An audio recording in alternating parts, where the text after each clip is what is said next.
দর্শক, আমি এখন দাঁড়িয়ে আছি কুষ্টিয়ার ভেড়ামারা উপজেলায় পাথরঘাটা প্রমত্তা পদ্মা নদীর পাড়ে। আমার পিছনে বিশাল নদী, যতদূর চোখ যায় শুধু পানি আর পানি। সত্যি অপূর্ব এক দৃশ্য। এমন বিশাল নদী দেখলে মন নিজ থেকেই শান্ত হয়ে যায়। আজকের পদ্মা নদী শান্ত, ধীরে বয়ে চলছে, কিন্তু এই পদ্মার অন্য একটা রূপও আছে। বর্ষাকালে যখন পদ্মার পানি বাড়ে তখন পদ্মা হয়ে ওঠে ভয়ঙ্কর এবং বিধ্বংসী। স্রোতে ভেসে যায়, ঢেউ উঁচু হয়ে আসে এবং ভেঙে যায় নদীর পাড়। একসময় এই নদী ভাঙনের জন্য অনেক এলাকারই ক্ষয়ক্ষতির কারণ হয়েছে। মানুষের ঘরবাড়ি, জমিজমা সবকিছুই ভেঙে নিয়ে গেছে এই পদ্মা। যার কারণে বাংলা ভাষা, সাহিত্য, গানে, কবিতায় এই পদ্মা নদীকে নিয়ে কিন্তু অনেক রচনা আছে, অনেক কবিতা আছে, অনেক গাথা আছে।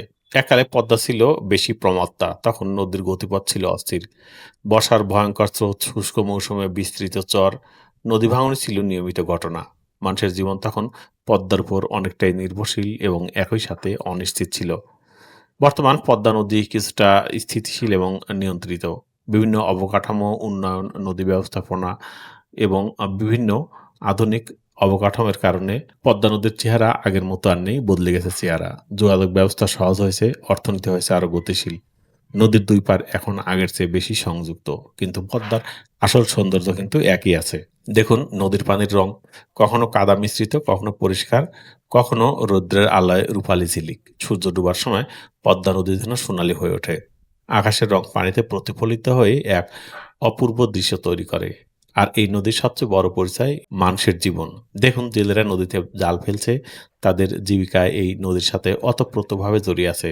ভোর থেকেই তারা নৌকা নিয়ে বের হয়, জাল ফেলার অপেক্ষা করে। পদ্মা তাদের আহার দেয়, সংসার চালানোর শক্তি দেয়। পদ্মার মাছের কথা বলতেই হয়, বিশেষ করে পদ্মার ইলিশ স্বাদে অতুলনীয়। অনেকেই বলেন পদ্মার ইলিশের স্বাদ অন্য যেকোনো নদীর চেয়ে আলাদা। ইলিশের মৌসুম এলেই বাজারে ভিড় জমে যায়। এই মাছ শুধু খাবার নয়, এটি একটি অর্থনৈতিক সম্পদও।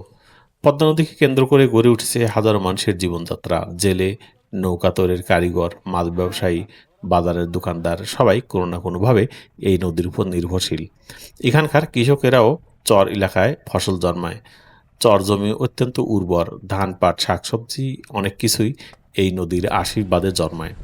পদ্মা শুধু একটি নদী নয়, এটি একটি অর্থনীতির জীবনরেখাও। এই নদীর একসময় যোগাযোগের প্রধান মাধ্যম ছিল।